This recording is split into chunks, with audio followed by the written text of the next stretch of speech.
बघा, राम मंदिर हा विषय जर फडणवीसांना लक्ष करण्याचा वाटत असेल महाराष्ट्रात शिवसेनेला, तर मला असं वाटतं फडणवीस यांनी गेल्या 30-35 वर्षातला राम मंदिर लढ्याचा इतिहास समजून घ्यावा।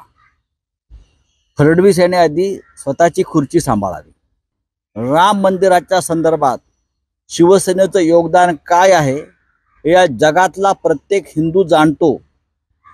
तेव्हा देवेंद्र फडणवीस नव्हते, गोधडीमध्ये होते, सगळे गोधडीमध्ये रांगत होते। काय काय सांगतात ते राम मंदिरावर, आणि तुम्ही काय प्रश्न विचारता राम मंदिरावर आम्हाला? त्यांना विचारा प्रश्न, तुम्ही कुठे होतात म्हणून। डरपोक पळून गेले हे लोक। संजय राऊत कधी कारसेवेला होते का? शिलापूजनला होते का? खरं तर संजय राऊत यांना सार्वजनिक ठिकाणी उभं करून त्यांची अदालत घ्यायला लागेल, कारण त्यांनी राम मंदिराच्या विषयात त्या आंदोलनाच्या वेळेला जे लिखाण केलंय ती पुस्तिका सुद्धा आता अवेलेबल आहे। आणि त्यांना हे सगळे दिवस हे वाईट मनाचे सन्नाटा करणारे वाटत होते।